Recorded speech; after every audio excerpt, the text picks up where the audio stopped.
Kafi. Raja pun menjawab, sudah cukup. Lihatlah bagaimana putra dari seorang raja dunia bersikap. Aku akan mencari tahu dan berbicara dengan kalian nanti. Ini adalah peringatan terakhirku. Jangan bertarung lagi. Tidak peduli apapun, kalian tidak akan mengangkat tangan kalian untuk bertarung satu sama lain. Kembali ke ruangan kalian. Karının vaziyetine bak. İkinizle de konuşacağım. Bir daha bir olursa olsun. Nasılsınız? Evet, dairenize doğru.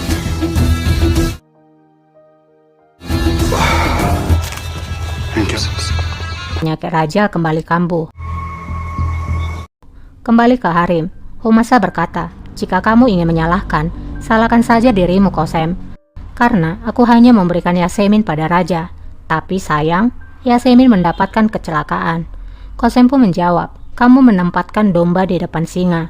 Dan kamu mengatakan, singa itu adalah pembunuhnya. Humasa pun berkata, gadis polos itu akan tetap hidup sekarang. Tapi kamu begitu takut.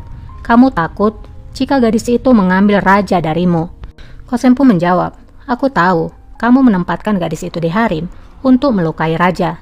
Kamu mengorbankan dia. Kamu memiliki dosa yang besar. Hukumannya juga akan sangat besar. Beralih kepada Dilruba, ia pun datang menemui Davud. Sultanım.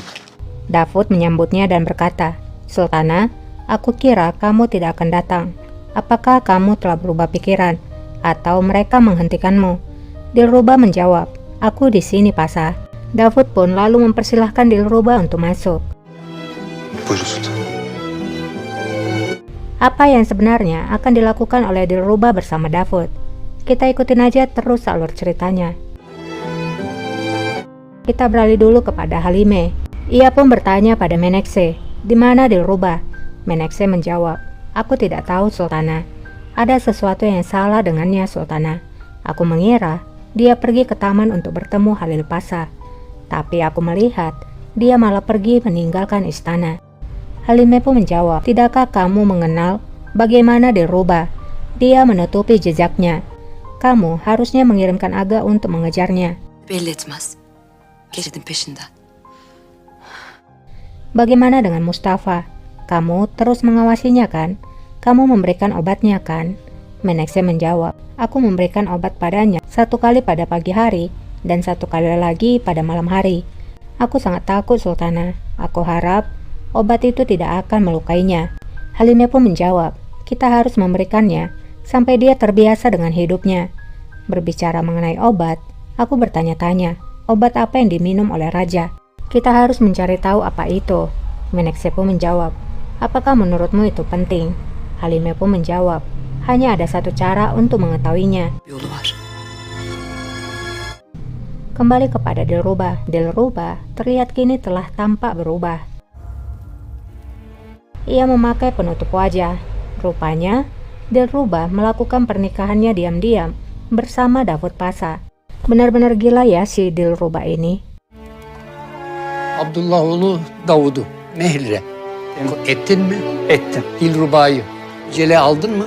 Aldım. Akdi nikah eyledim. Bismillahirrahmanirrahim. Bismillah mübareken ve cal beynehuma nefreten ve fena atina fid dünya azaben nar. Allah. El Fatiha.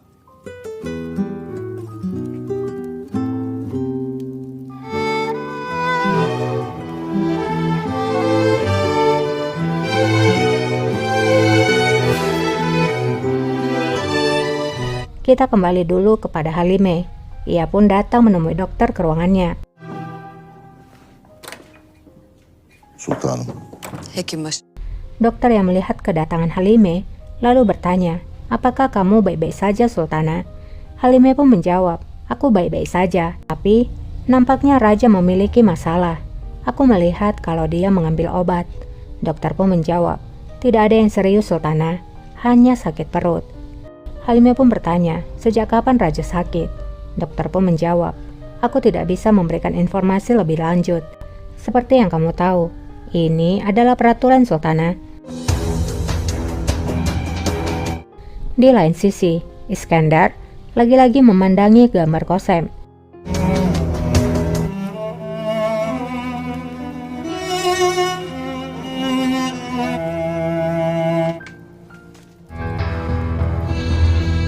Ia pun nampak mempersiapkan tali untuk mengeksekusi.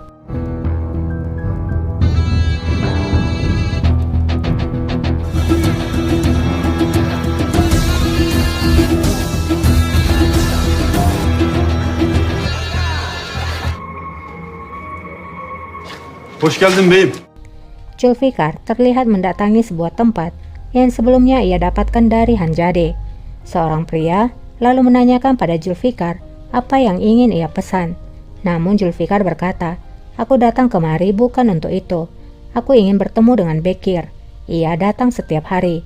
Di mana dia?" Pria itu pun menunjukkan seorang pria yang sedang duduk sendirian. İşte şurada. Zulfikar pun lalu mendekatinya dan langsung menunjukkan cincin dari Hanzade.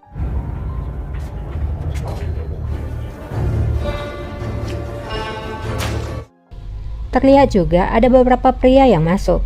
Pria itu nampaknya mengawasi Zulfikar.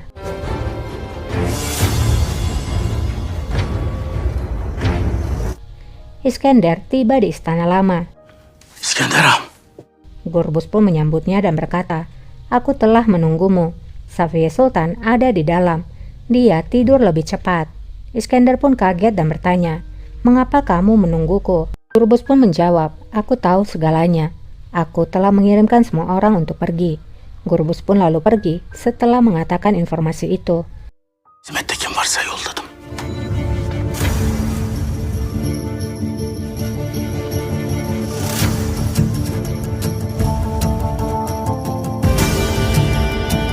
Iskandar pun lalu masuk ruangan Safiye. Ia melihat Safiye yang sudah tertidur.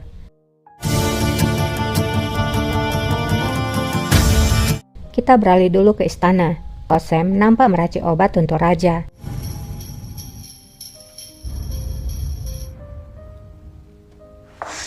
Qasem lalu berkata, "Herbal ini sangat bagus. Minum semuanya." Raja pun lalu meminum obat itu. Bu ot çok faydalı. Bilmen lazım.